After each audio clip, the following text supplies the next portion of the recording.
What's up, friends? It's your boy Mog here in beautiful Alpine, Wyoming. This is Wake Up Wyoming here at Wake Up News for January 14th, 2018. You see that beautiful man next to me? That's the one and only Zachary Coons, the founder of Wake Up News, and he's our special guest today on the show. Zach, thank you so much for being here. Happy to be here, Max. Right on. So I've been trying to get you to do some live streaming for a while, and today, I mean, you've done a few live streams here at Wake Up, but now you're thinking about stepping up the game and getting into it. Is that correct? It is. You you turned me on to the new webcam thing here, so I actually Yeah. have the ability to stream. And yeah, it's been like months that I've been thinking about it and just never really stepped into it. Nice. Well, I think it's about time because Lord knows you're a very well-informed and intelligent man. The man behind the mirror here at Wake Up News, so to speak. Pretty If much. Wake Up News was Oz, you would be the man behind the curtain, of course. Yeah. And it's great to have you here, Zach. So I guess we got a lot of people in the audience already there. Ladies and gentlemen, again, if you're just tuning in, this is Zachary Coons, the founder of Wake Up News. Zach, why don't you tell us, like, the page started off just you, right? Tell us how you started the page and Yeah. how it has evolved over time, if you would. Yeah. Actually, so like in 2011, I kept seeing tons of streams of like live footage of what was going on with Occupy in the city, and like cops gassing people and like pepper spraying people. And I went into my job and just took a week off and went and camped down there. And getting out to the street was like really amazing, and talking to people and seeing that you're not like the only one that thinks certain things is really cool.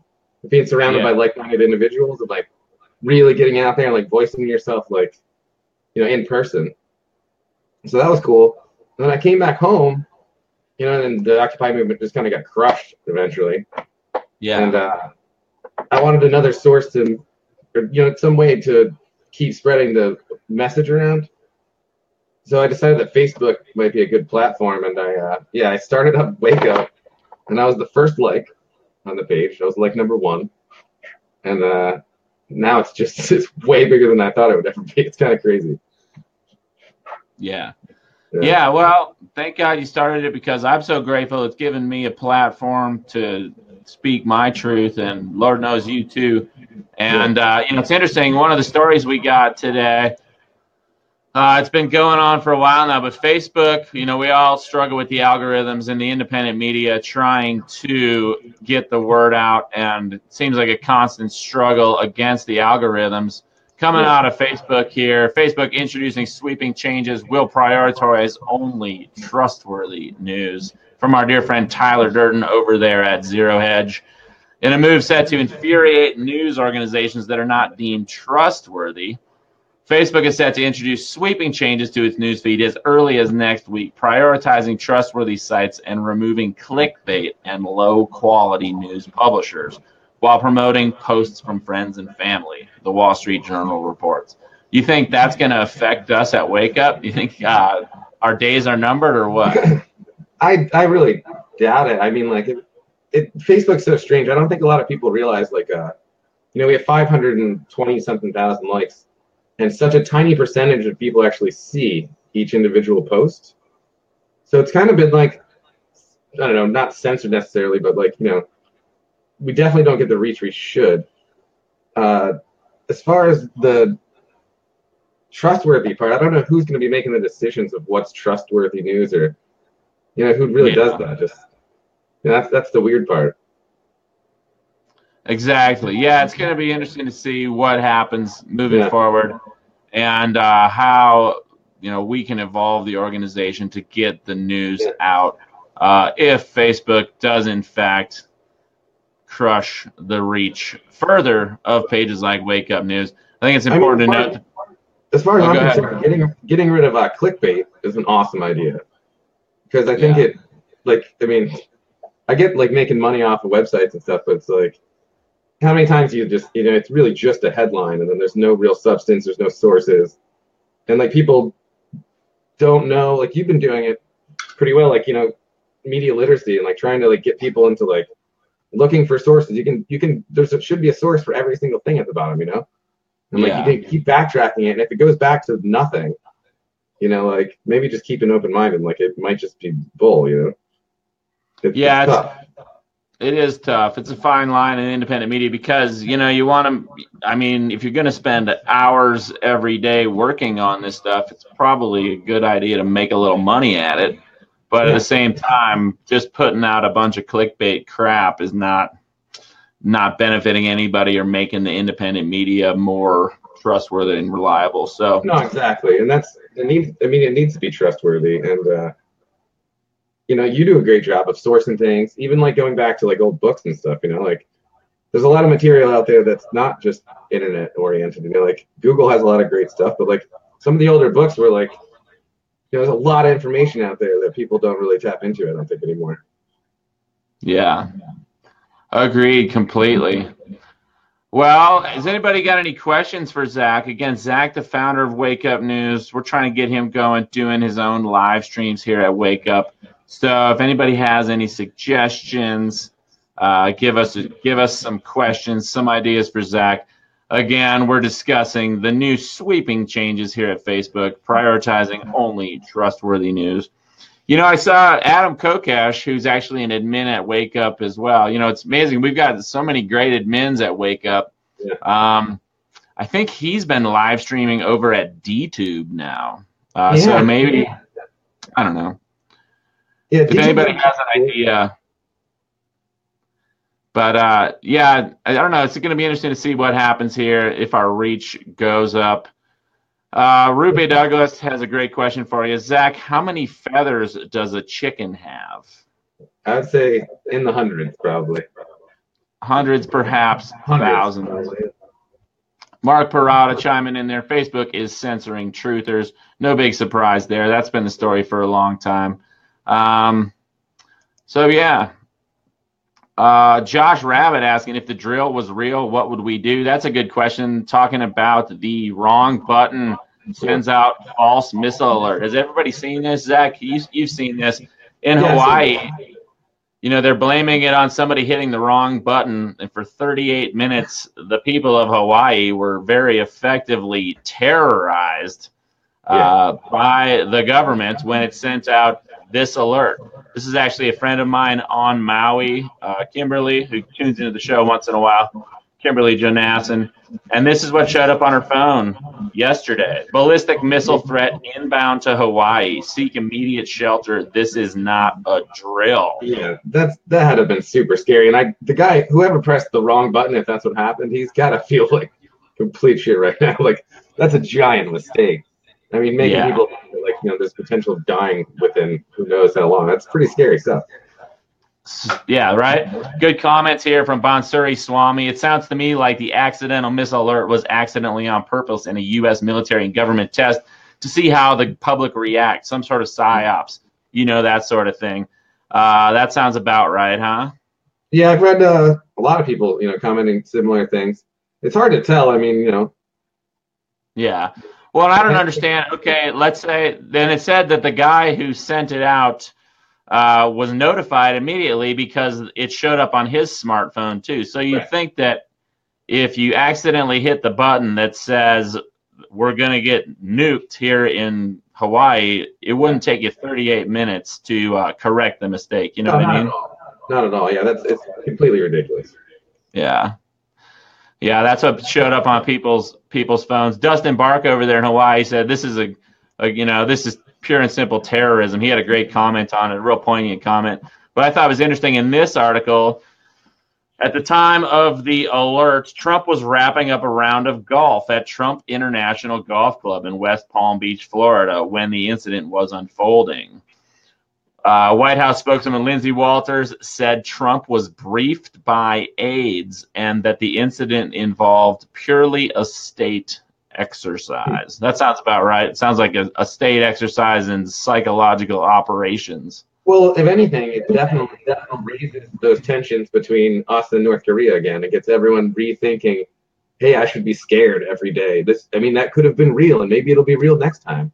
It just amps up that fear. Like, I don't consider North Korea as big a threat as I think a lot of people do. No, me neither. I really just don't see it I mean, it would be a dumbass move to nuke Hawaii. That's just silly. I just don't see why. Yeah.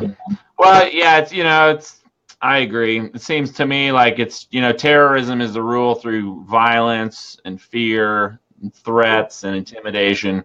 And one thing I like to stress, we try to stay informed. We try to stay aware here at Wake Up Wyoming, here at Wake Up News, but that the mainstream media is largely weaponized information. What do you think about It's been that? like that for years. Since the 70s. Like Operation Mockingbird, for instance. Like CIA, like they have people working in the news, and they direct it however they want. The mainstream is completely controlled and directed. Yeah. Agreed. Here's a message from John Hawkins, a comment right there. Sorry. Back to Hawaii real quick. Again, I lost it, but message from John Hawkins in Oahu. I live on Oahu. It was an intense 38 minutes in Kailua. Sorry if I mispronounced that, Hawaii. I bet it was. I've got friends that work at the hospital on Maui, and I imagine, think of how many people were hurt, how many traffic accidents there were, how many people fell down and hurt themselves in the midst of this totally unnecessary situation. I read a really sad post today, actually. A girl said that as soon as she got the message on her phone, her and her family basically like just sat in the living room like waiting to die, is what she said. And like, it's crazy. Like there's a lot of people traumatized when that happened. Like I can't imagine like getting that message myself. It's really intense, and it's a giant mistake, and it's hard for me to believe that it was just a one button accident. Totally. Yeah. Well, let's move on to the next story today. The Representative Maya Love, the president's comments about shithole countries was racist. Can't believe that the president of the United States, we try to limit our profanity here at Wake Up Wyoming, here at Wake Up News. But when the president is calling countries shitholes, I don't know. What's your take on that one, Zach? I don't know. I think it's a matter of opinion. I mean, I hear people calling places shitholes all the time. It's just when you're the president, I guess maybe you should tone down your wording a little bit. But he's doing worse things. Like all presidents do worse things than say shithole. Right. I mean, it's interesting how people get hung up on the semantics there. David Cocorico Sedana, who's a regular viewer of the show and one of my Patreon supporters, great guy, who's currently recovering from a serious jiu-jitsu accident there in New York. He had a great comment on the whole situation. He says, "Gotta love the mainstream media. You can bomb shithole countries and nobody bats an eye. Call them shithole countries and everyone loses their minds." No, what do you think of that one? It's an excellent point. That's a really good point. And Fox, and like all CNN, all the big news agencies, like it's something so easy to just run with. Oh, he said shithole, and like it's all diversion, like Yeah. Like they don't show the like drone striking of a child. They show he said shithole. Let's all talk about it. Like it's ridiculous. That's again right back to like mainstream, just directing your mind to what they want you to think is important. It's crazy. Yeah. It's kind of funny. I mean, the whole shithole thing.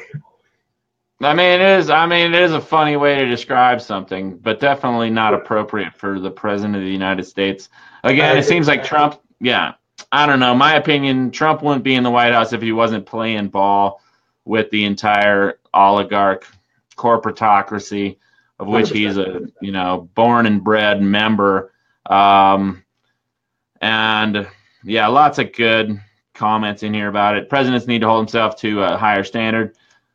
Man, so many comments coming in. It's great. Sandra Candelaria chiming in. The U.S. masses are continually being traumatized and terrorized by their government. Agreed. Not just in one way or another, whether it's a false alert that Hawaii is about to get nuked, or the president of the United States saying things that would get you, thrown in detention at school. One of the biggest ones is like that constant fear, which is like not being able to have enough money to survive. I feel like that economics is one of those things where it's like it's that constant fear. And when you're in that constant fear and you have that stress, like how am I going to pay for things? all this other stuff is just like an escape almost from that. And like it clouds your judgment when you're not, when you're stressed out and you're scared every day. You're not going to be thinking about actual solutions, just all the problems. Like you're never going to get anywhere. It's just all going to be problems and stress bringing you down. It's not good. Yeah. And of course, here at Wake Up News, I don't know about you, Zach. Are you a Republican or a Democrat? I would say neither. That's an easy one. I'd say neither, too. The next headline today, the same Democrats who denounced Donald Trump as a lawless, treasonous authoritarian just voted to give him vast, warrantless spying powers. Coming from Glenn Greenwald over there at The Intercept. Do as I say and not as I do, so to speak. Nancy Pelosi and the other hashtag resist Democrats toeing the line when it comes to the president's warrantless searches of all Americans' information. What do you think about that, Zach? I mean, if there's any other like proof that it's all the same, right and left are the same. I mean, it doesn't really matter. Obama, Bush, it really doesn't matter. They want to know what we're doing, what we're thinking, and this and that. And it's not the presidents necessarily, but there's someone watching. I mean, Trump's not reading every message, sent between me and you, but someone is. Maybe not necessarily everyone, but Yeah, I mean, it's funny. It's just the old Frank Zappa quote: "Politics is the entertainment division of the military-industrial complex," right? Yeah, exactly. That's a good article over there at The Intercept. Glenn Greenwald, good commentary, summed up in a tweet, responding to Representative Eric Swalwell. You've long claimed Trump is in cahoots with Putin, yet today you joined with Trump to hand him sweeping, virtually unchecked domestic spying power. Isn't it suspicious, unpatriotic, for you to put that kind of power in the hands of someone you think reports to the Kremlin? I mean, that kind of shuts down the whole argument there, right? I mean, wow. That's a great quote. Yeah, Daniel Reichert, good comment from our regular viewer, Daniel Reichert. Both parties are rabid foxes in our government coop. And we're the chickens. Pretty much. I mean, I agree. So, there you go. Glenn Greenwald sums it up pretty nicely here. Let's see. Cliches are boring to hear, yet often contain truth. That actions speak louder than words is one of those. The next time you see Nancy Pelosi, Adam Schiff, or Eric Swalwell waxing indignantly on cable TV about how Trump is a grave menace to the rule of law and American democracy, focus less on their scripted talking points and more on their actions, beginning with their vote yesterday to vest in him these awesome powers while blocking safeguards and checks. That will tell you all you really need to know about who they really are and what they really believe. Yeah, it's great that people actually bring that up, because I don't think a lot of people look into, to that kind of stuff. People are so like polarized, like, oh, well, Trump's awesome or Trump's not. Like, it's such a black and white thing. They don't look to like see who's really, like Democrats just prove themselves to, give him more powers, just like they've, Republicans have given them in the past as well. It's just, it's the same, same powers that be. And of course, Donnie Trump, the man behind the Miss America pageant for a long time. No big surprise that Steve Bannon, former White House director of whatever the hell he was, suggested Trump's lawyer took care of 100 women during the presidential campaign in the sense of buying their silence or threatening their silence. That was in the latest book, that Michael Wolff book, Fire and Fury Inside the Trump White House. He's a classy dude. Whether he's throwing paper towels to the victims of the strange hurricane in Puerto Rico, or calling places shitholes, or sexually assaulting women, he is the perfect candidate to be the distractor, the divider, and the deceiver in Exactly right. Kurt Mausbach chiming in there. Speaking of Trump, he says, mention the QAnon dumps. Zach, what's your take on the whole QAnon situation? I don't know, I'm not too big on it, but I'm curious to know what you. I've been kind of out of the loop a little bit. I'm actually not too familiar, to be honest. Yeah. Well, over there on 4chan and on 8chan, and, there's this anonymous informant, so to speak, that claims to have ties to the intelligence community and is painting Trump like he's got this masterminded plan to drain the swamp, take out the globalists, take out the deep state, and save America. He'll be like Jesus back a second time, flying in on a chariot pulled by 4, winged horses, and he's here to save the day. I don't know. I don't really buy it. We just talked about their, actions and words. And it seems like Trump's actions are pretty clear, whether it's a tax policy or, the amount of drone strikes that occurred during his administration, the number of people who have, there's these talk of like these global elites being rounded up and shipped to Guantanamo Bay en masse. But, I haven't seen any confirmation that that's true. No, Trump is a figurehead. He's gonna go golfing while other people take care of what's really going on. He's, what I'm saying? Like, he tweets and stuff, but I don't know how much he's really doing anything. Like you said, I think he's mostly just a distraction at this point.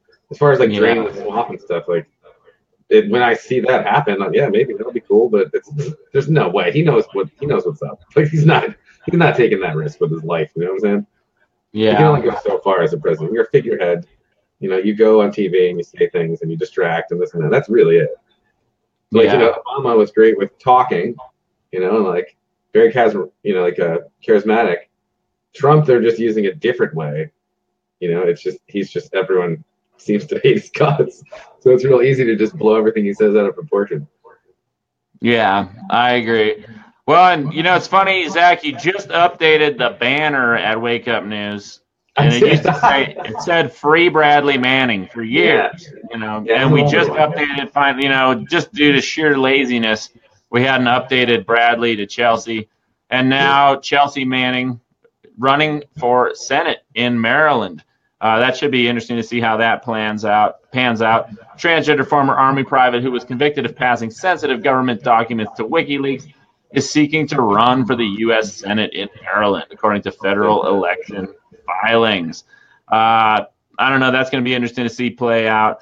What's your overall take on Chelsea Manning these days? Well, I have a lot of respect for what she did. She put her life on the line to show people what was really going on in Iraq. And, I'm sure a lot of people, you must have seen the Collateral video that was released. Yeah, she snuck all that information out in a late That's a gutsy move, and then was like tortured for it, basically, some horrible stuff. And then Obama out of nowhere, commissioned or, pardoned the rest of the sentence, which I thought was kind of interesting. I don't know how that all played out.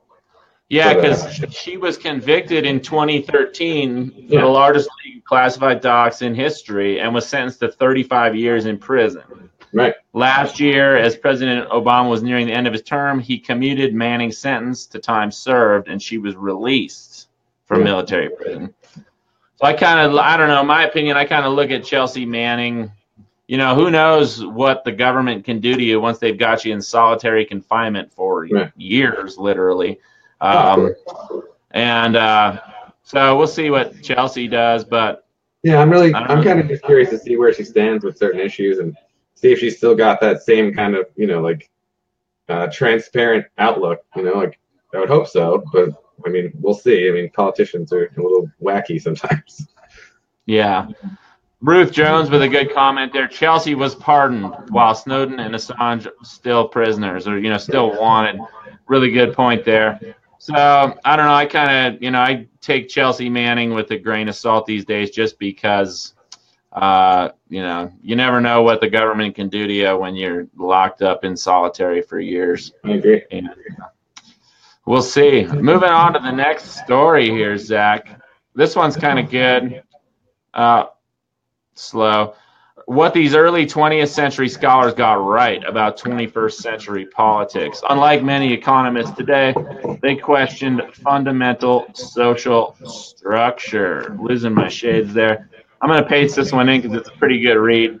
But the gist of this one is that back in the day, 100 years ago, turn of the 20th century, was people were in the mainstream academics were actually looking at, man, maybe we should completely revamp the system, whereas the mainstream these days, it's all about kicking the can down the road. No real notion of large structural changes. And yeah, this is just an interesting one. I'll read a little quote here. In several works, but most infamously in his 1902 book Imperialism, the English economist John Hobson made the following prescient point. High domestic inequality in rich countries made domestic aggregate demand weak, but generated large investable resources in the hands of what we would today call the top 1%. These funds were invested abroad, lowering demand for domestic labor. So similar to the situation we see in the world today. Of course. We face a similar problem today. High inequality has generated huge stashes of capital looking for profitable investment opportunities. The owners of capital make profits either by lending to people who may not be able to repay the loans, one cause of the global financial crisis, or by outsourcing and investing abroad. And as in Hobson's time, keeping demand for domestic labor low. Hobson correctly highlighted the conflict advantage between the rich elites and workers that persists to this day. Yeah, I think it's strange. I mean, one thing that we have in common with a lot of, pretty much everyone in the world is like our lack of control over our own currency and money, where it goes, whether it's, spending tax dollars, how much gets printed. Like, we really have no control whatsoever over that. We think we do, by voting in people that say they'll do this and that, but it's like our money is not controlled by us or, at all. And I wish we had a little bit more say in, like, even where tax money goes. Like, I'm really surprised we can't, like, pick and choose a little better, because I feel like a lot of people are upset where it goes, and then, I mean, what are you going to do? It goes where it goes, and we're not really in control at all. Yeah. Yeah, a good example of that, in 2017, the Fed paid $29.3 billion to the banks to not lend in 2017, gave $80 billion to the Treasury. Yesterday, well, this is a few days old, day before yesterday, the New York Federal Reserve announced that they had actually increased, they've been talking about cutting their holdings, but they actually increased their $4.2 trillion balance sheet by $1 million rather than shrinking it. This comes on the heels of the Federal Reserve announcing that it provided $80.2 billion in payments to the U.S. Treasury in 2017, the lowest remittance to Treasury since 2015, but still positive. But the real news, the interest income on their $4.45 trillion of assets loaned into existence and charged interest on, resulted in $113.6 billion of interest income going to the private profit-driven banking cartel in 2017, which brings us to excess reserves. Excess reserves, cash funds held by banks over and above the Federal Reserve's requirements, have grown dramatically since the financial crisis. Holding excess reserves is now much more attractive to banks because the cost of doing so is lower than now that the Federal Reserve pays interest on those reserves. Excess reserves as of the end of 2017 are around $2 trillion, and the interest rate paid on excess reserves is now 1.5%, up from 0.25% in 2015. Here we can see a graph where we see that going up. So long story short, the Fed, the private profit-driven banking cartel that controls our currency, basically paid the big banks almost $30 billion to not loan money out in 2017. Yeah, that's crazy. Yeah. Absolutely crazy. And they're talking about raising rates again, which means that the amount the Fed pays the banks this year might surge to $40 billion or more. Banks are doing just fine. Yeah. They're making money all around. That really doesn't matter. They're doing great regardless of how good we do. And I don't see that changing anytime soon unless the whole, Fed thing just completely ends. But I don't even see, I mean, you don't see people calling for that anymore. You know, Ron Paul is the last person I saw really being like, end the Fed as far as like on TV, you know? Yeah. You don't really see a lot of people talking about it.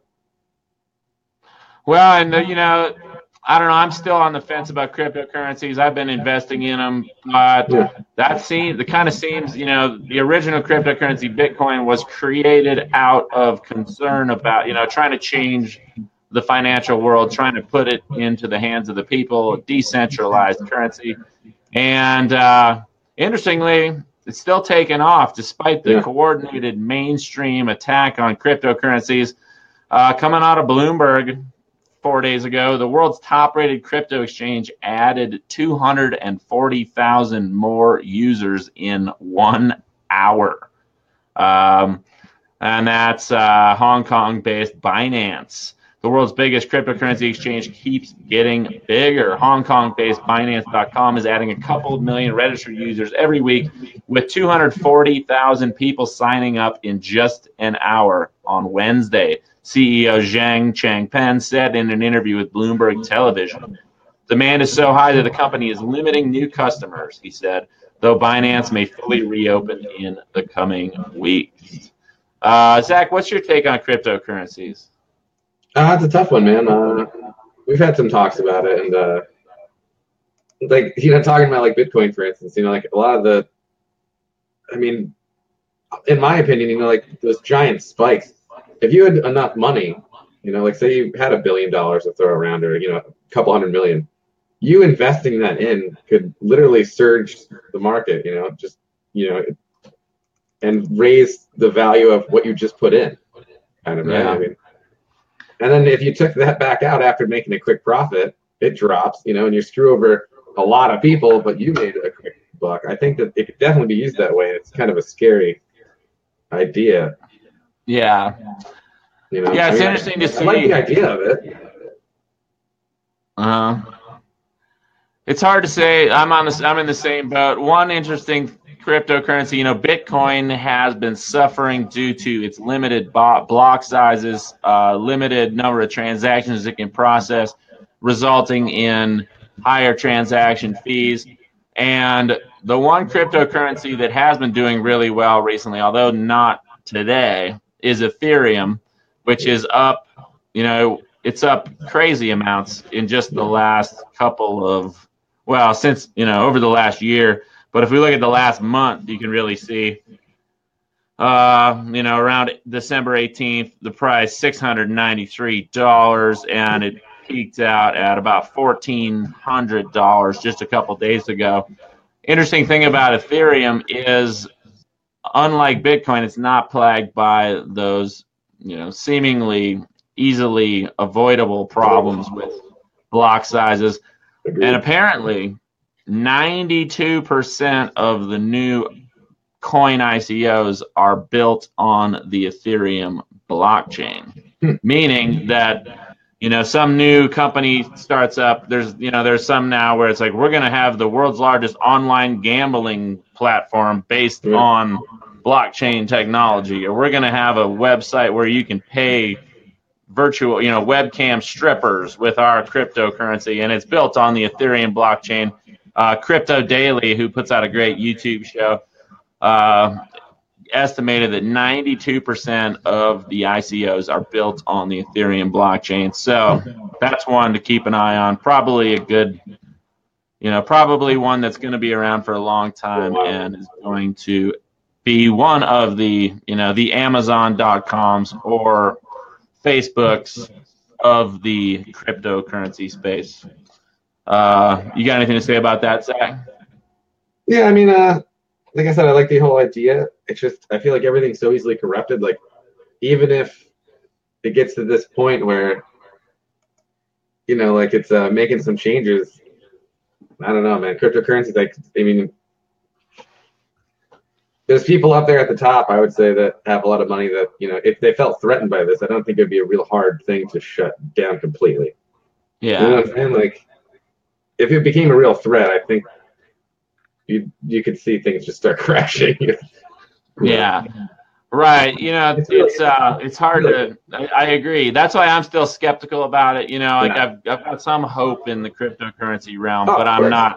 I'm not going to tell my friends like, oh, go out there and invest all your assets into cryptocurrencies because Yeah. it's going to save us. When the people that have a lot of money have ways of manipulating markets. Of Lots of course. great comments there. Zach, can you turn me down a little bit? I think we're getting a little feedback out of your mic from me. Yeah. All right, thanks. Sunil Singh with a great comment there. First metal coin, then paper money, now nothing, right? Digital ones and zeros. Literally, you can take $1,335.97 and buy yourself an AR-15 or a whole bunch of bullets or survival food or whatever, or you can buy one Ethereum, right? And what's an Ethereum going to do for you? Not too much in the grand scheme of things. Hans Schellenberg with a good comment there. He's saying time for another American Jubilee, which is, debt forgiveness. Kind of fascinating. Throughout human history, there have been Jubilees where big reset, everybody's debt is erased, and the civilization starts from scratch. Interesting stuff. And Alan Morningstar, another good comment. He says, bad vibes I feel about crypto. There is something wrong with the transition from money to the new thing. And yeah, it's it's a tricky thing. Let's see, what else do we got going on here? Again, crypto news, no shortage of coverage out of the big outlets on cryptos. Ether, the most promising crypto, hits a fresh all-time high coming out of Forbes. This mirroring what Crypto Daily told us a couple days ago, that of all the ICOs, there are a large number of ERC20 ICOs launched on Ethereum this month, as the ERC20 framework makes launching tokens simple and smooth. So Ether, aka Ethereum, is a key role. Other cryptocurrencies are built on the Ethereum blockchain. Important to note.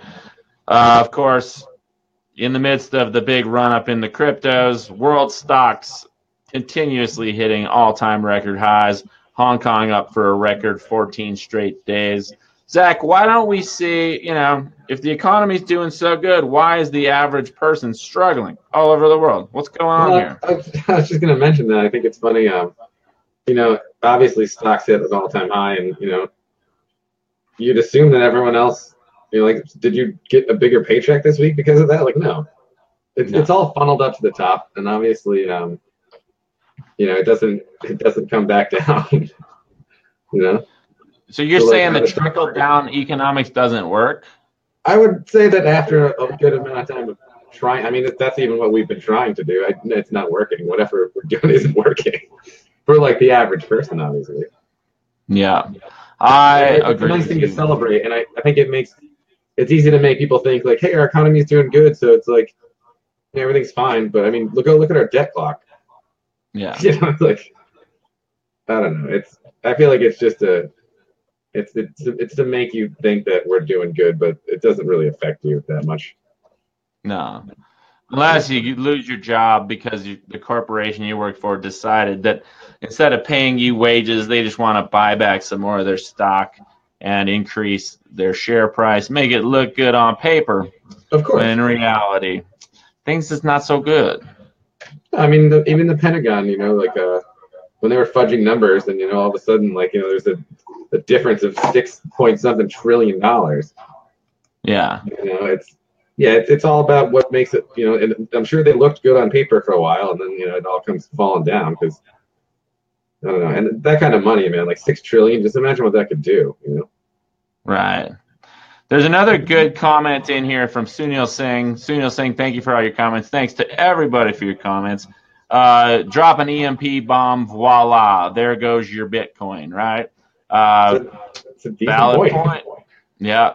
Well, and another valid concern there, if you put all your money into cryptocurrencies, but you're running a computer based off of an Intel or AMD chip, which is basically every computer out there, there are some serious security concerns And at CES, which is a big electronics conference in Las Vegas recently, Spectre haunted tech executives in public and private meetings.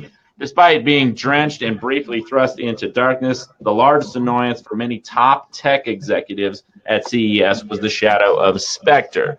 The world's largest electronics show immediately careened toward the twin maladies dubbed Spectre and Meltdown, potentially exploitable weaknesses in the brains of PCs and servers worldwide.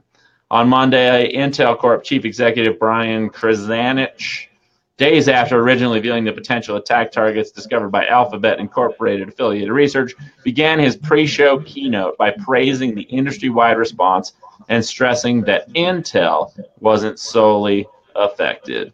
For people that don't know, Spectre and Meltdown are vulnerabilities in the heart of microchips that could allow your system to be hacked. Yeah, so that's interesting. Not really surprising there. The Intel CEO sold millions of dollars worth of stock in Intel after the company was informed of the vulnerability, but of course before disclosing that to the public. Zach, does this surprise you? No, it's no, not at all. It seems to happen all the time. It's a jank joke. Yeah, the Intel Corp chief executive Brian Krzanich sold millions of dollars worth of shares after the company was informed of vulnerabilities, but before it was publicly disclosed. I think he made a few bucks off of this too. He probably did, I would assume, yeah. Yeah, I think he came out all right. So, good move. What did he do? Yeah, he had 644,000 shares and sold them. He got them between $13 and $24 and sold them for a weighted average price of $44.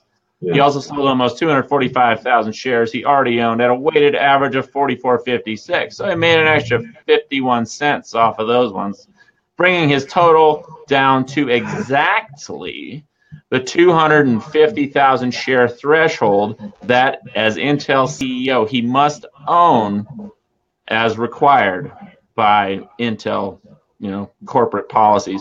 So he made about $39 million off of that. Yeah, I guess it was a smart decision by him. Well, the funny thing too, if you look at the Intel stock chart here, in September, it was only $34, and he happened to sell out right at the peak there. Right at the peak, yeah. Right at the peak. So this, no insider trading there. I mean, how is, to me, that sounds like some fucking insider trading to me. Like they went after Martha Stewart a few years ago. Why the hell don't they go after this guy? I don't know, man. It's a tough one. Yeah. He's got a lot of money for good lawyers now, probably, too. Yeah, what else do we got here in the news today? Legal marijuana cuts violence, says U.S. study as medical use laws see crime fall. Murder and violent crime found to have decreased most in states bordering Mexico as drug cartels lose business to regulation. No big surprise there. Now, I know you, Zach, you're all about healthy, sober living. You would never touch the devil's lettuce. But what do you think about the whole legal marijuana thing? I think it should be legal. And I don't know how much I appreciate the whole, the government regulations and the fact that a state can make something legal and the federal government can still come in and just raid shops. And I mean the Schedule 1 scheduling is completely absurd, obviously. But doesn't marijuana kill people every day? Like, isn't it? It's right up there with opioids, and cocaine and crack and all that. No, there's a lot worse stuff out there. I'm glad you're here to school me. Yeah. Speaking of drugs, arguably the most addictive drug in the world is, in fact, our smartphones themselves. And coming out of the Globe and Mail up there in Canada, great little article. Your smartphone is making you stupid, antisocial, and unhealthy. So why can't you put it down? Zach, are you addicted to your smartphone? More than I'd like to be. Yeah. I mean, it's so easy. I mean, it's right there all the time. You get it. It makes a sound. You want to check it. You want to see what people are doing. Yeah. And even if you're using it to keep up on current events and stuff, it's just I mean, I read a little bit of this article too, and when they get into the the dopamine and how Yeah. it's set up to make you feel good, like you're getting a little treat. I think Yeah. it's another form of distraction. I mean, it comes along with benefits as far as you can research things, and if you have a question about something, how something works, you can easily just figure it out. But we spend too much time just staring at it for dumb reasons. Right. Yeah, this is an interesting political or an interesting cartoon from 1906, and you can see this woman and man. This is a very prescient cartoon here, where they got antennas coming out of their heads, and they got these little ticker tape boxes printing. These two figures are not communicating with one another. The lady is receiving an amatory message. I assume that means like a sweet nothing, and the gentleman some racing results. So kind of forecasting the world today where you can have I think nothing is more heartbreaking to me than seeing like a family out to dinner and mom's on her phone, dad's on his phone, and the kids are like watching a tablet, watching Right. some Disney movie. You know what I mean? It's like, Yeah. wait, you guys are out spending, a lot of money to eat in a restaurant together, but you're not even engaging each other. Yeah. Well, I mean, you see that a lot with live concerts where people go and they videotape the whole thing. Yeah. There's a comedian, Doug Stanhope, that he basically just called them tourists of life. Like I'll videotape it now, but like I'd much rather just watch it later. Like you're not in the moment. I don't know. It's just it definitely just takes you away from and even the social media thing. Like you portray yourself as a certain thing. It just takes you out of yourself. I think to a certain extent. Yeah. Trevor Andrew there with a good comment. If I didn't have my smartphone, I wouldn't be watching this. Now multiply that by 1,000, right? Really good point there. Like, without, we can bash on social media, we can bash on smartphone technology, but it's it's kind of like maybe it's a Trojan horse, maybe a double-edged sword, however you want to put it. These technologies can do a lot of good, but they can also make you miserable and arguably, I don't know, I'm kind of disturbed by the notion of the smartphone as like a tracking device that also, could be used to manipulate, to either decrease your health with electromagnetic frequencies, so on and so forth. And it is creepy. It's funny. I was hanging out with a friend the other day, and she, her and I had been hanging out for a while, and her friend posted a picture of her, right? And of course, when I open Instagram, the top pic, there's been no like public disclosure of us being friends, right? But naturally, as soon as I open Instagram, the top picture on Instagram is a picture of her, and then it immediately scrolls down. It shows up for a split second, and then it disappears. And I was like, well, I guess I got to scroll through a bunch of shit on Instagram to figure out what this picture's all about. I'm sure the audience has experienced similar things. I remember a time where I was sitting with a friend in a restaurant. I didn't even own a smartphone at the time, but we were talking about Seinfeld, right? Now, I like Seinfeld, but I haven't watched Seinfeld since I was in high school. And just from having a conversation with somebody about Seinfeld, while their smartphone was sitting in front of us, for the next month, I kept seeing advertisements trying to sell me Seinfeld DVD box sets. Yeah. No, it's a very strange thing, and I mean, I feel like they're always listening, and webcams, unplug your webcams, put a piece of tape over them or something, because you never know, man. Yeah. This is a great article here. I'm going to paste this in. I'll read a little of it too, because that's what we do here at Wake Up Wyoming. The evidence for this goes beyond the carping of Luddites. What evidence of what? The evidence that the smartphones are affecting people negatively. It's there, cold and hard, in the growing body of research by psychiatrists, neuroscientists, marketers, and public health experts. What these people say, and what their research shows, is that smartphones are causing real damage to our minds and relationships, measurable in seconds, shaved off the average attention span, reduced brain power, declines in work-life balance, and hours less of family time. Common sense stuff. Consider this: in the first 5 years of the smartphone era, the proportion of Americans who said internet use interfered with their family time nearly tripled, from 11% to 28%. And this smartphone use takes about the same cognitive toll as losing a full night's sleep. In other words, they are making us worse at being alone and worse at being together. Real good and interesting. A lot of the people who are really ringing the alarm on this one are former employees and executives at companies like Facebook and the cell phone companies. Yeah. So interesting stuff. Good to take a little time to pause and reflect on our own smartphone use. Because I know for me, I've had a smartphone for only a little more than a year, and this thing is addictive as hell. Yeah, well, I remember when you first got yours, man. Yeah, and only because of Standing Rock live streams, which for me, Zach, I was kind of where you are now with Standing Rock, where I was really nervous about doing live streams, and look at me now. Dude, so you just kept going, man, and you got better and better and better at it until you're killing it. Thank you. It's good to get some positive feedback from the editor-in-chief here at Wake Up News. Let's move on to some other stuff. What do we got here? Science news. This is crazy. Have you heard about these birds that intentionally start forest fires? No. Well, do I have a treat for you all here? Yeah, I mean, do. We like to get into the weird. These birds of prey are deliberately setting forests on fire. And this isn't anything new.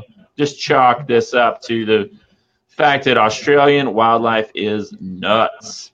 It's pretty hot in Australia right now. A brutal heat wave that's incinerated temperature records threatening devastating bushfires. And to make matters worse, authorities have to contend with an ancient breed of flying arsonists that may as well be miniature dragons. A new study incorporating traditional indigenous Australian ecological knowledge describes the largely unknown behavior of so-called firehawk raptors, birds that intentionally spread fire by wielding burning sticks in their talons and beaks. But there's 3 species that do it. But while their hell-raising may be observed in indigenous knowledge, that people don't know about it. I'd never heard about it, but here you can see these birds are literally going over to this fire, picking up flaming sticks and carrying them elsewhere. Why do you think they're doing this, Zach? I have no idea. Maybe like clearing some brush to find food. I have no idea. You're right. It's all about finding food. Yeah. Let's see. The Aboriginal peoples of Australia have known about this for 40,000 years or more. According to the team, this is scientific research here. We're getting into some real science here at Wake Up Wyoming. Firehawk raptors congregate in hundreds along burning fire fronts, where they will fly into active fires to pick up smoldering sticks, transporting them up to 1 kilometer away to regions away from regions where the flames have not yet scorched. The intention of the rat fires is to spread fire to unburned locations. The behavior documented in interviews with the team and observed firsthand by some of the researchers sees prey driven towards the raptors by a wall of flame, enabling them to engage in a feeding frenzy upon fleeing and scorched land animals. I mean, how do they feed when there's no fire? You know what I'm saying? Like it's a cool tactic. It's weird that they know that that when there's a fire to do that. Yeah. I mean, there's probably not always a fire. It's very interesting. Yeah, isn't that wild? I shared that because I found it so fascinating. That's a cool thing. That's pretty wild. I don't know about you, Zach, but I'm super concerned about environmental issues here at Wake Up Wyoming. And, Wake Up News, we want to be real environmentally aware and stuff. But at the same time, I can't get all on board with the climate change agenda. Right. The mainstream media lies to us about so much else. And it's amazing how many smart people take the climate change agenda and run with it, hook, line, and sinker. No shortage of climate change talk in the media all the time. 2017 crushed a major temperature record, and scientists are sounding the alarm coming from Think Progress. National Geographic telling us that 99% of these sea turtles are turning female and that it's entirely due to warming temperatures. Another National Geographic article that's new. Mud fires, wildfires, and drought. California's deadly weather explained. Of course, a warming planet is at least partially to blame for the state's recent weather woes. First came the drought, then came the fire, and then the flood. So there we go. There's that. Scientific American telling us just a few weeks ago that climate change has doubled snowfall in Alaska. And the state of Alaska itself recently released its first detailed report on the negative health impacts of climate change. Interestingly here, though, what do they say the problems are going to be? The sweeping list of potential health implications for Alaskans due to climate change include the introduction of new diseases, an increase in accidents, an increase in anxiety and depression, a worsening allergy season, and increasingly dangerous hunting and harvesting conditions limiting subsistence activity. I don't know. Interesting stuff. Zach, what's your take on climate change? That's a tough one. I mean, I guess you could pretty much say that temperatures are warming, but due to what, I guess, would be the real issue, Yeah. I've read about, tons of different things, and, using aluminum to, try to reflect sun's rays back out and this and that, but also, heating up. You know way more about this than I do. But, I mean, obviously, weather's being engineered, geoengineering is going on, so it's why is it getting warmer? Who knows? I mean, is it just a natural cycle of the planet, or is it just all fake? Or I don't know. So many things point to human interference in one way or the other. Right. I mean, I would suggest we should cut down on coal and this and that, and all of that stuff should be common sense. But I don't know. It's really tough. Yeah, I mean, my take on it all, I used to buy the CO2 climate change agenda, hook, line, and sinker. And the more I learned about the climate system, the more I realized how complicated it really is. Right. And then I got into the whole history of weather modification, and it was wow, there's a lot more to the story here than the mainstream lets on. Always. So that's my take on it. One thing I found interesting, National Geographic always pushes that climate change agenda. They're always trying to get us off the fossil fuels, or at least telling us how we need to feel guilty about burning fossil fuels. We need to feel terrified about the changing climate. And I just picked up an old National Geographic from 2002, but you could grab one from any era. And one thing I found interesting is there is a full-page ad for the Chevy Suburban. Right? Okay. Yeah, that's interesting, isn't it? So there's a full-page ad for the Suburban. Here is a full-page ad for the Chevy Impala, right? Weird. Okay, so they're all about, cutting fossil fuels, but they got no problem taking millions of dollars in advertising revenue from the automakers. Here, what's this? Oh, that's an advertisement, full-page advertisement for Shell Petroleum, right? Okay, that's weird. That's a good one. And then, and here's another one. Oh, there's Chrysler. So there's 4 full-page ads for car companies or oil companies right there. Yeah. And then you look on the back cover, it's an ad for the Toyota Land Cruiser. So there, clearly we see 5 full-page advertisements for oil or automobiles in National Geographic. Of course, they also advertise for pharmaceuticals like Allegra. A nice bonus to having these farmy ads in your magazine is that there's that whole page of advertising, and then there's a full page of fucking side effect disclaimers on the backside too, right? And same thing, another ad here for Avandia diabetes medicine. Real bonus there from National Geographic, pushing the farmies. Again, another full page of side effects listed there. So, I don't know, I find it intriguing that the same people telling us we need to be terrified about climate change, basically their bread and butter advertising are auto companies and oil companies. Even if the point was okay, then they're selling something. Yeah. So, I don't know, I find it interesting. Another thing I find interesting on the climate issue, well, here, this is a recent, briefly coming from Grist, who, alternative environmental news outlet that covers climate change extensively, talking about the potential to retrofit Antarctica's glaciers to keep them from collapsing. Here's the idea: build underwater barriers in front of the glaciers most vulnerable to collapse. keeping warm ocean water from sloshing in to melt them, right? Got to watch out for that slosh. Princeton glaciology postdoc Michael Wolovic presented this concept at the American Geophysical Union Conference in December, as the Atlantic reports. Wolovic has been researching the feasibility of slowing the collapse with sills constructed out of sand and rock along the fronts of these vulnerable glaciers. Unlike a seawall, they would be entirely underwater, but would keep warm ocean water from reaching a glacier's vulnerable base. So I don't know. That sounds a little outlandish to me, to imagine a bunch of ships, big dredging ships going around Antarctica and the Arctic, dumping billions of tons of sand and rock at the base of glaciers to prevent them from melting. Just doesn't seem like a very good idea to me. No, but I feel like, there's got to be better ideas out there. Yeah. Well, and again, the history of weather modification is super fascinating.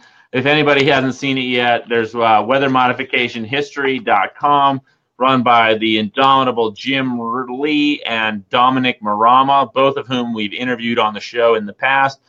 And they take a really good look at the history of weather modification. And it turns out you can go back a very long time and read some very shocking headlines about advances in weather modification technology literally decades ago, that, all of a sudden the mainstream media is totally hush-hush on these topics. At the same time, so many people all over the world are documenting unusual clouds, unusual trails coming out of the ass into airplanes, and hey, weird, the weather's all screwed up simultaneously too.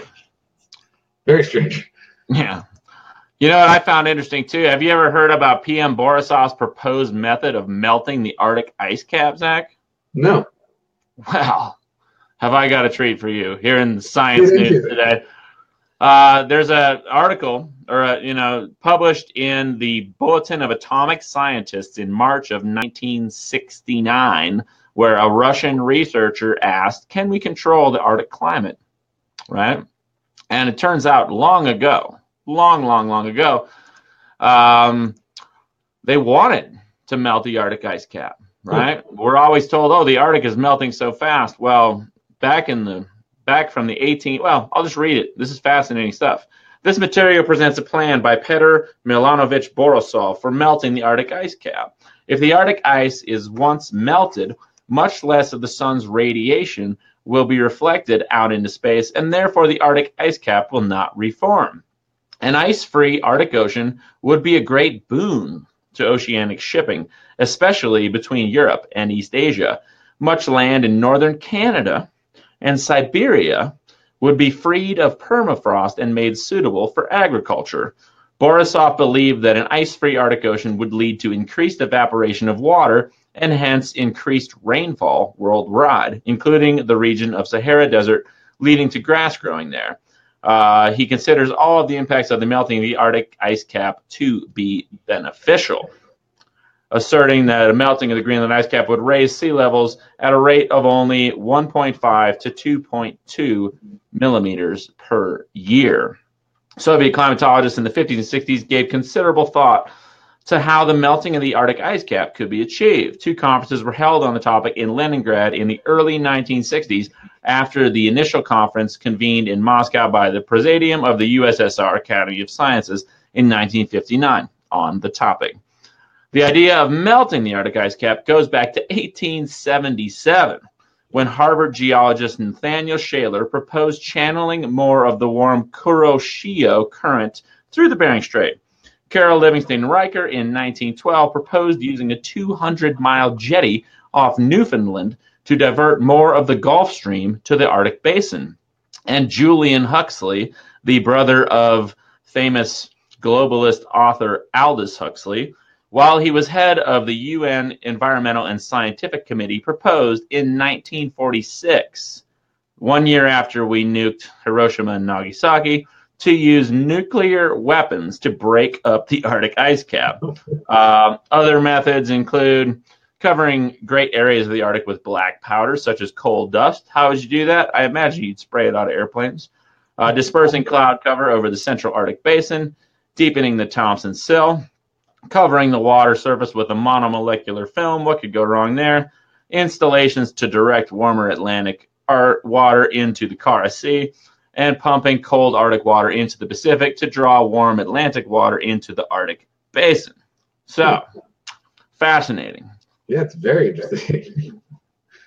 You know, it's like those, in my opinion, it's like those who don't know their history are doomed to repeat it.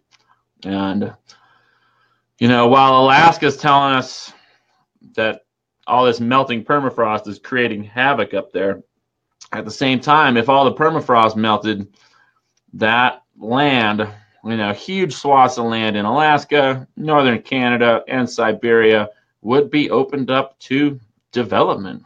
Right. Cha-ching. And I mean, as far as you know, even like technologies like cloud seeding, if there was more water to be evaporated, we could use technologies to sway them in places that need water more. I mean, right? I mean, it wouldn't necessarily mean there's going to be floods everywhere. We just, it seems like we just don't use the technology in proper ways. Like when it comes to hurricanes, like you said, you know, steering them away.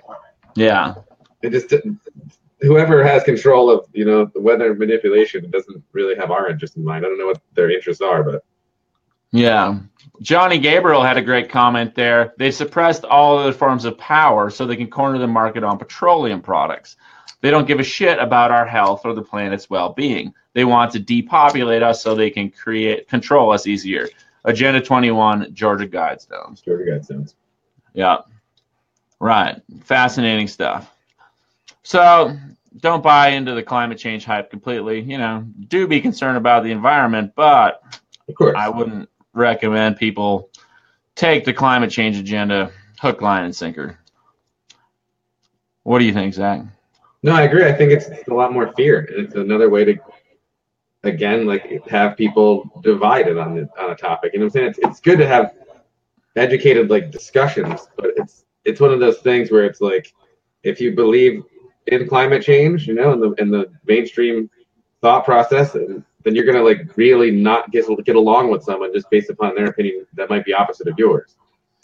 You know, it's a good way to divide people instead of just getting everyone together and talking about it and actually figuring things out.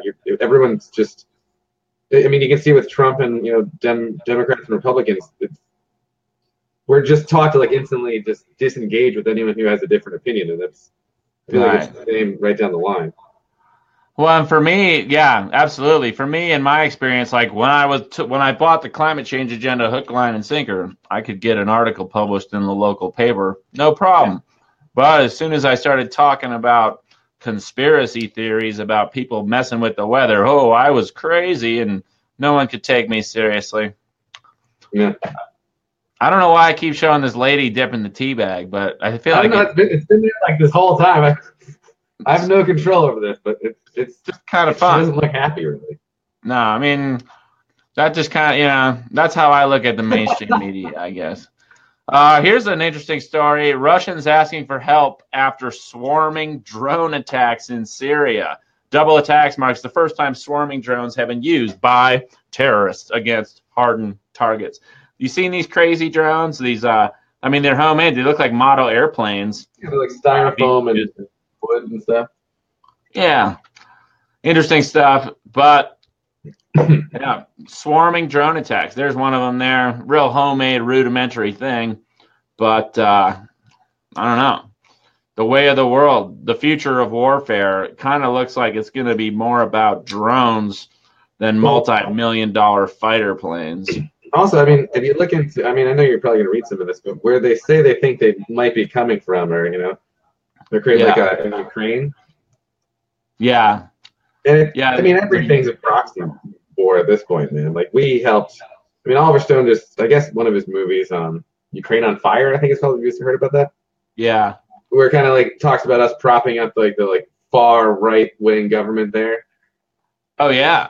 Oh, big time. Like, we've had a lot of influence in that area and the way it is now, you know? Uh-huh. Yeah, interesting here. You know, what's crazy, these drones flew in from, I think they flew in from 62 kilometers away or something. So, wow. And, you know, they look really rudimentary, but at the same time, there's some high tech on board these drones. You know, they look like a basic model airplane, but basically these are autonomous weapons systems. Yeah. they can really mess stuff up and kill people and destroy things. And creepy ass.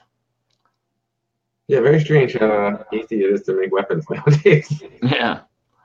So I guess that just reaffirms my belief that if humans continue fighting each other in these endless, silly wars, diverting so many resources to death and destruction, Yeah. it's going to be the end of us all. Oh, dude, we're getting so good at killing each other at this point. It's ridiculous. Yeah. What else? Speaking of that, Russia secretly simulated a full-scale war against NATO, coming from Darius Shatamasebi over there at the Anti-Media a couple days ago. In September, Russia held extensive military exercises that included the use of both Russian and Belarusian military forces. The drills were scheduled to last for at least a week. But on December 19th, the German newspaper Bild reported that 2 NATO member intelligence sources had claimed the September drills were a dry run for a full-scale conventional war against NATO in Europe. Wow. Yeah. So, I don't know. I mean, it's good to stay prepared. I mean, Russia, there's been like provocative things happening toward them for a while, you know? Yeah. I could see being prepared, I guess, but I don't know. It's another tough situation. Yeah. For me, I don't really get too, I kind of chalk it up to terrorist weaponized information, whether it's North Korea, Russia, or China. Right. I feel like these proxy wars have been going on for so long. They're going well. I don't know if we're ever going to see like a full-scale, full-blown World War III situation again where developed Western countries are blowing up each other when it's just so much easier to blow up, shitholes. No, it's a really good point. I mean, unless there's another mistake where someone hits a button wrong, and then there's retaliation. I saw who was it? Justin King from the Fifth Column, I believe. Yeah. He did a little video, and he said, people that are scared about, Trump or like, talking about him being on a golf course when the missile warning happened. Like that might be the best place for him to be at a time like that, which I thought was a pretty funny point. Yeah. Well, I got some other international news chalked up here. German workers strike for the right to a 2-year, 28-hour work week. 2-year meaning that these metal workers could take 2 years, whether they want to raise a family or they want to go to school to learn a new skill or whatever. They're looking for the ability to drop down to a 28-hour work week. Wouldn't it be great if Americans didn't have to work 40, 50, 60, 70, 80 hours a week just to get by? It would be a whole different world. Everyone would be so much happier and more relaxed. I mean, like the stress of having to work all that time, like you spend more time with coworkers than family, and that's not. I don't think that life should be set up that way. It's definitely not healthy. Well, especially in the era of robotics, mechanics, artificial intelligence. Why the heck are people working more and more at increasingly shitty jobs at a time when wealth around the world should, if everything was properly structured, we should be flourishing as a species instead of suffering. No, exactly. And I mean, again, there's a comedian talking about, unemployment. He said, shouldn't the goal for any nation like be 0% employment? Like, saying if you can still produce things and make things work and you have more time to be creative or actually live the life that you want, that'd be a pretty cool thing. I mean, we're not there yet, and it would take a long time to, switch everything around. But I mean, there's a lot of potential with new technologies that we just don't use it the right way. I don't think a lot of the time. Yeah. Whenever they talk about, it's good for the economy. We're creating jobs. Like, maybe we don't need more jobs. Maybe we don't need more people working longer hours. We just need a well-run country. Work smarter, not harder, right? I mean, exactly. In Germany, a good example, Germany's doing pretty well all in all. Compare that with the Greeks, where they are currently going on strike to be allowed to strike. Classic. According to the market, the situation in Greece has staged a tremendous recovery. So much so, in fact, the Greek 2-year bonds are now trading inside U.S. 2-year treasuries. Yes, according to the market, Greece is now a safer credit than the U.S. That's kind of terrifying to see. Wow, that changed up. Yeah, look, it just happened around the end of the year. And yet, a quick peek inside the actual Greek economy reveals that nothing has been fixed. In fact, one can argue that things are now worse than they were when Greece defaulted for the first time. Kind of sounds like the good old US of A. Yeah. But what's going on in Greece? But for the most accurate representation of local state of affairs, we go to Reuters, which reports that Greek subway workers, dockers, and state-employed doctors plan to strike on Friday, so a couple days ago, in the country's first major industrial action of 2018 to protest a new law that will restrict their right to walk off the job. That's right, Greeks are going on strike to be allowed to strike. It's kind of strange. Yeah. I feel like, what's really stopping you from just, walking out anyway? Yeah. Well, like you were saying, the fear of not having money, the fear of not being able to make your basic monthly nut and it's a scary thing. Take care of yourself. I mean, it definitely keeps you going. It keeps everyone going along, and in that same cycle. For instance, Carlin, said, you know why there's poor. The poor people. It's to keep you working. Yeah. You see someone that's not doing well, and it's pretty easy to I got to keep doing this daily grind. Maybe I'll get a second job. Yeah. Well, speaking of second jobs, I'm sure it's the same way. If you really want to get ahead, I know here in Jackson Hole, if you want to get ahead and you're a working class person, you have to work 2 jobs in order to save money. You just have to. Yeah. And a lot of the folks here locally that work real hard are the so-called illegal, undocumented Mexican laborers who these guys, there are people out here that'll work 3 jobs. They'll literally be working 120 hours a week, 3 full-time jobs just to get by. Yeah. And then at the same time, you have this horrible stereotype about Mexicans being lazy, which is total nonsense, as confirmed by our friend Tyler Durden over at Zero Hedge with the headline, Mexicans officially work more hours every year than any other nation. Finally, someone said it. Across the globe, people are, and Mexico, no shortage of corruption there, no shortage of people just struggling to get by. Like you said, Zach, if you're oppressed, if you're made poor by a corrupt, fraudulent system, you just got to keep working. Yeah, I mean, you're kind of forced into a corner until things change, or and it's hard. How do you have time to organize and think of new solutions if you're working constantly? You can't really even talk to people and get all together on the same page to try to fix things if your only focus is I need food tomorrow. You know what I'm saying? Yeah, exactly. You're stuck in the grind, stuck in the rut. According to recently released statistics, Mexicans work the most hours out of any country, with 2,246 hours annually on average. That's 467 hours more than the average American worker, and for less than 1/5 of the pay. So if we think we got it bad here, we just got to take a quick trip south of the border to see how bad corruption can really get. Yeah.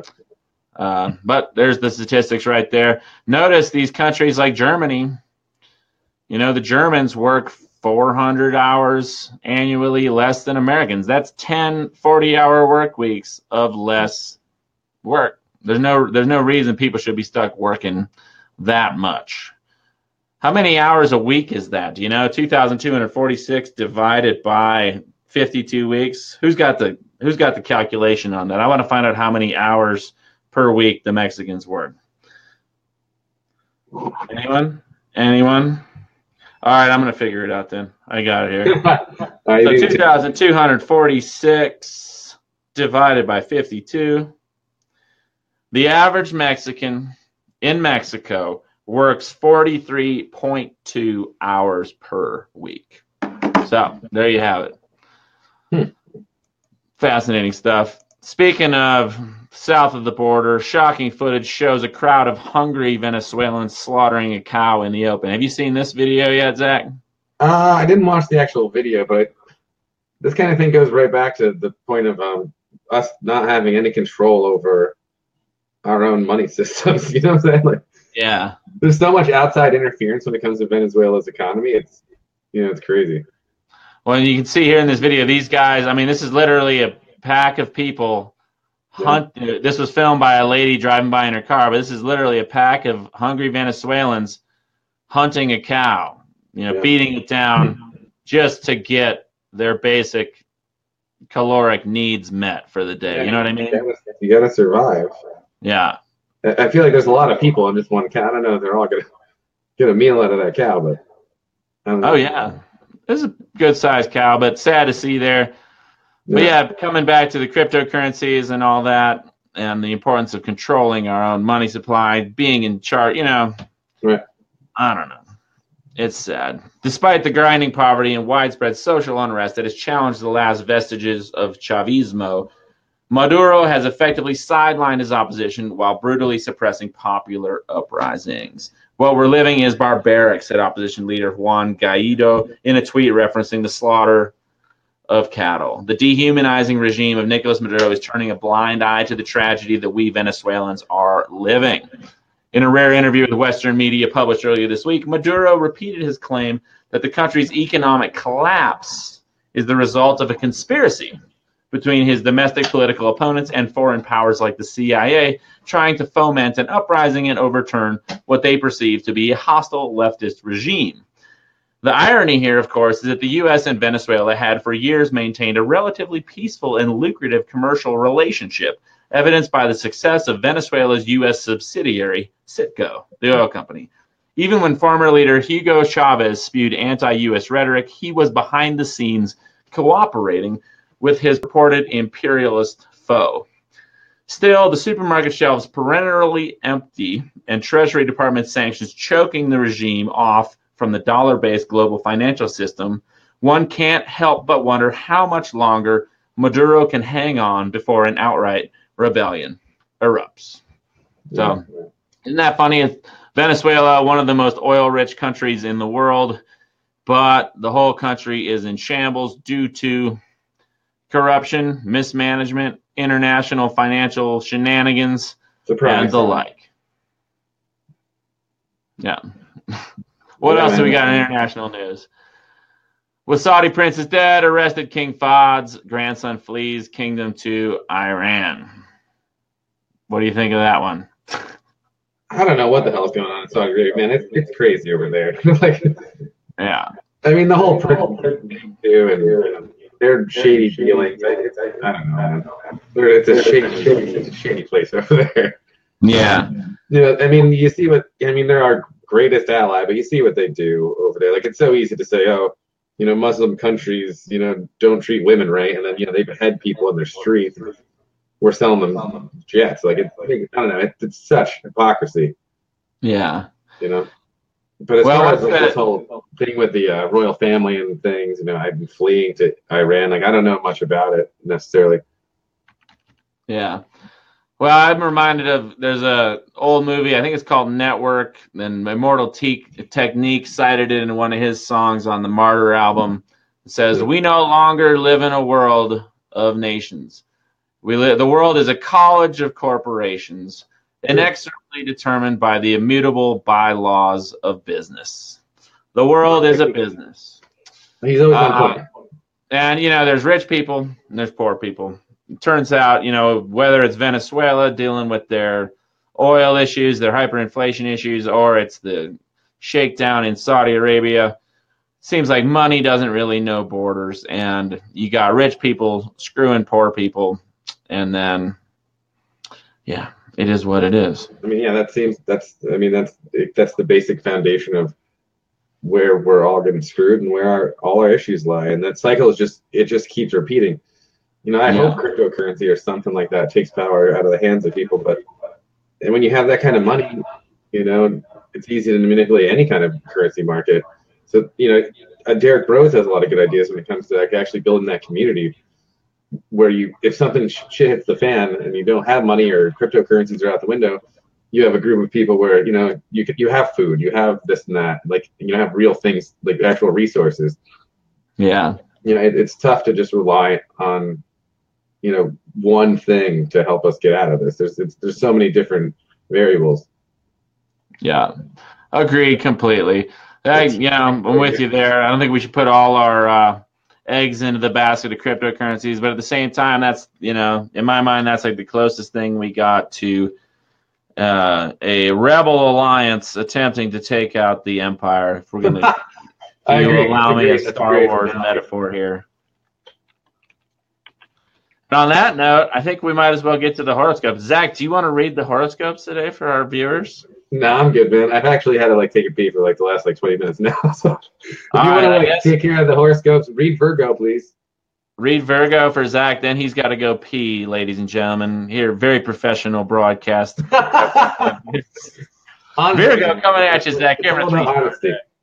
You might not be ready for a friend's sense of mischief. You can't help but react. Just throw yourself into the moment and you will wind up smiling. You soon will understand why this person relishes the simple happenings in life. Tonight, where the action is. This week, an invitation might be exciting, but also could mean a late night. All right. Know what I know about you. That sounds surprisingly accurate. Zach, you got any closing comments before we drop you out here? No, man. Yeah, a great time. Killer show. The teabag lady was pretty cool to watch. Oh, she's still here. I know. She's always there. She's just lurking around, just waiting. No, man. Right on, Zach. Thanks so much for tuning in or for being part of the show today. Hopefully, we get you out just live streaming on your own. And you're always welcome to join me here at Wake Up Wyoming too, where we got such a great community, great audience. And it is a really great community. When I watch the live stream, man, the people even talking to each other in the comments. It's awesome. Yeah, it truly is. Well, and Zach, I want to thank you too for all your behind the scenes work. Hopefully, we can get Lee Camp on the show tomorrow. Barrett Brown, if we can get him on the line, and all the other stuff. Ladies and gentlemen, again, Zachary Coons, the editor-in-chief at Wake Up News, and very active behind the scenes. Hopefully, we're going to get him on camera, on the reg from here on out. Zach, thank you so much. No problem, man. Good to see you, dude. Yeah, you too, brother. Bye. All right, ladies and gents, we're back into the scopes here. Thank you so much for all that. We got some great comments here. I'm scrolling back down to the beginning of the Scopy Scopes. Again, I don't really buy into the scopes entirely, but there's a fun way to keep engaged and take a moment to pause and reflect. Jerry Wallace from Salt Lake City, thank you so much for being on the show. As always, Jerry, you're having a 4-star day. Deal with a financial matter early on, even if it's as simple as buying a lottery ticket. Once you join a friend, you will barely have any time to think, as you are likely to experience an action-packed few hours. Let some lightness into the moment. Tonight, speak your mind. And this week, Jerry, be prepared to hear someone's very different opinion, right? I think we all need to be aware of very different opinions. Rupee Douglas, thank you so much for tuning in. I just read Virgo for Zach, so hopefully you caught that. I didn't say the this week, though. Oh, yeah, I did. An invitation might be exciting, but also could mean a late night. Peter Coote, thank you so much for tuning in, Peter. Looks like you're playing the classic guitar there in your profile pic. If you ever want to play on the show, do let me know.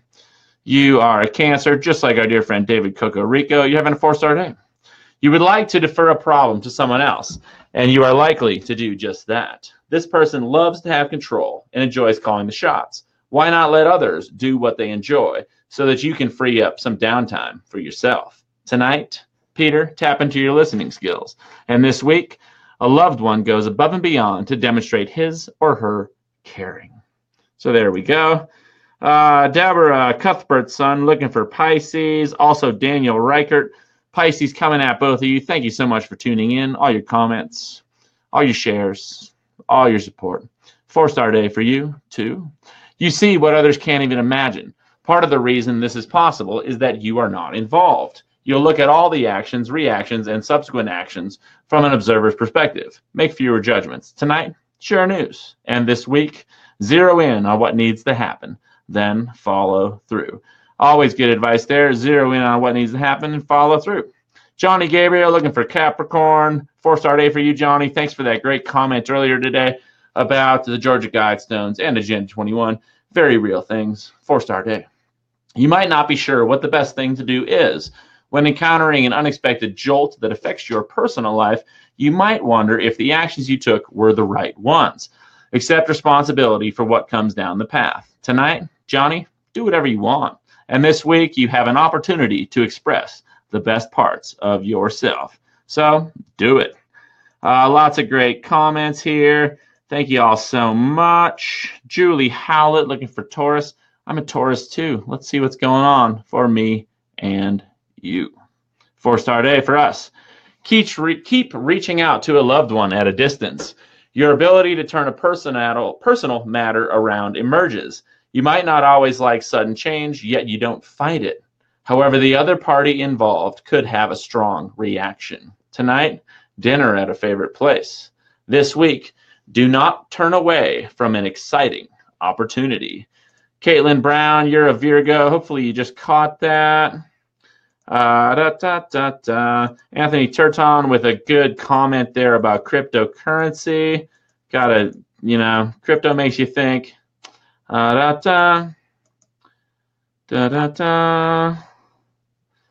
Marcus Witt chime in there. He says his comment got deleted. Nice that comments with the truth in it get deleted. It already had a like, but clicking the notification of like, and my post is no longer available.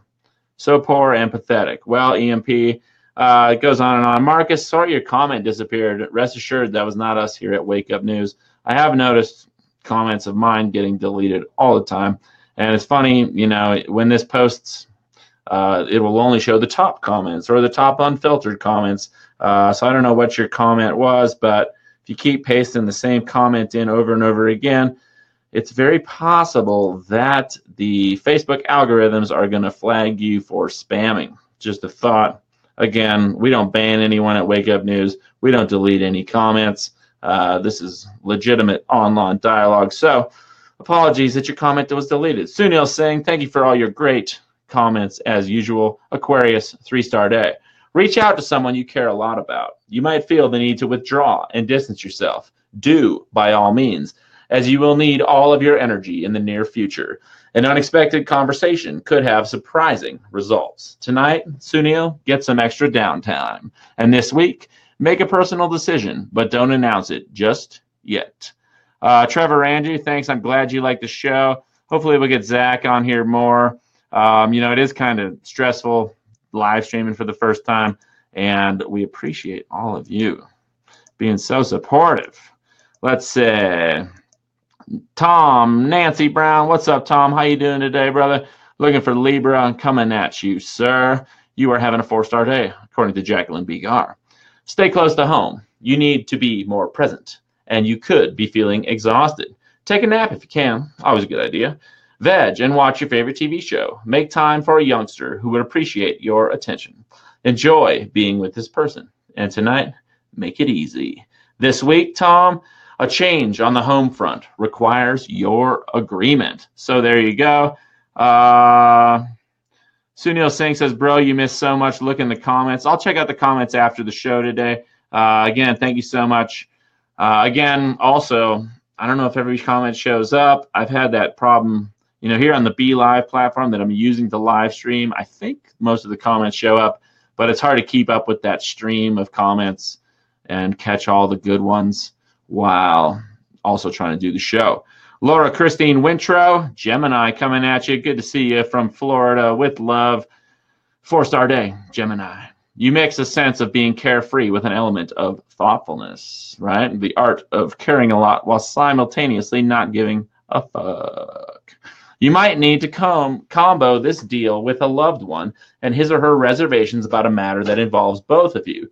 Decide to be more fiscally responsible. Tonight, remember to keep to your budget. And this week, Laura, step back in order to see a situation differently.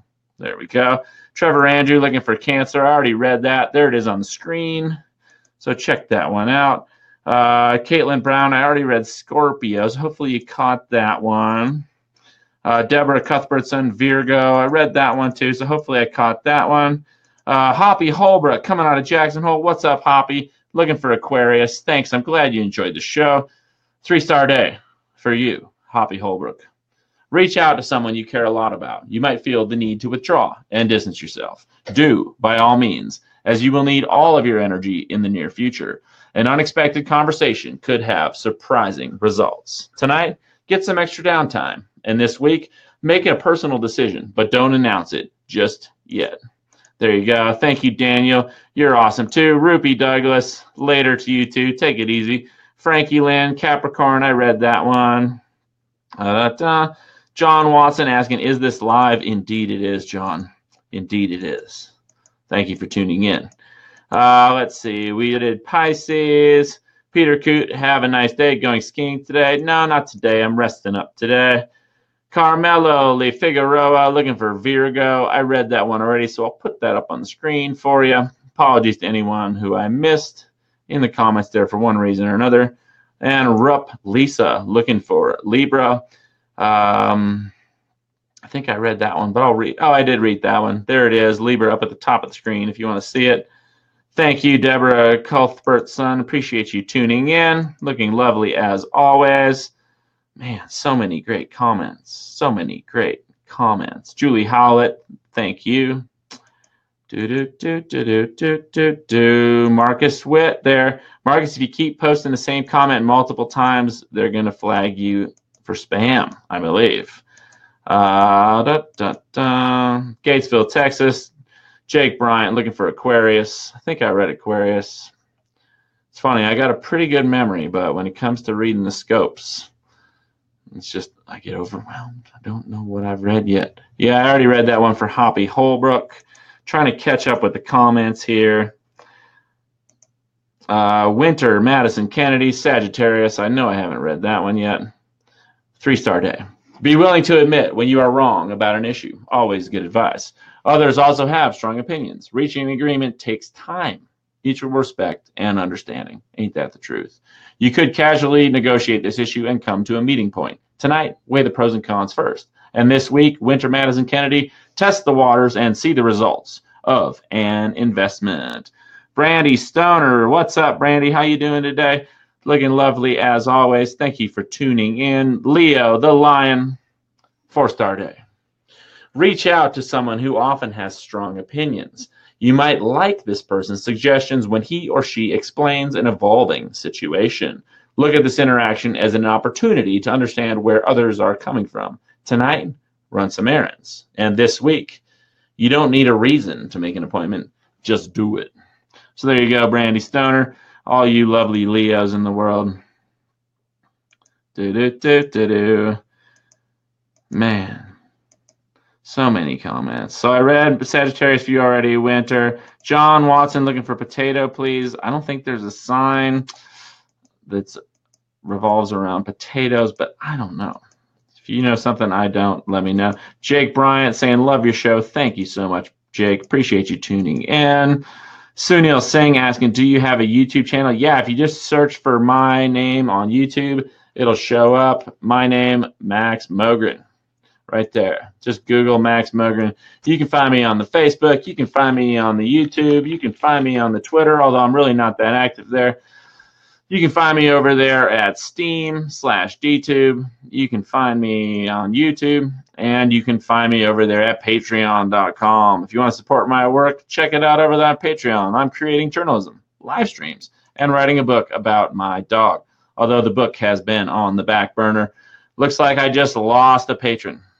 So that's a bummer. I was at $391 a month with 23 patrons. Now I'm at $386. This is my full-time job. I'm trying to make a living at this. So if you want to throw me a couple bucks a month, wow, that would be great.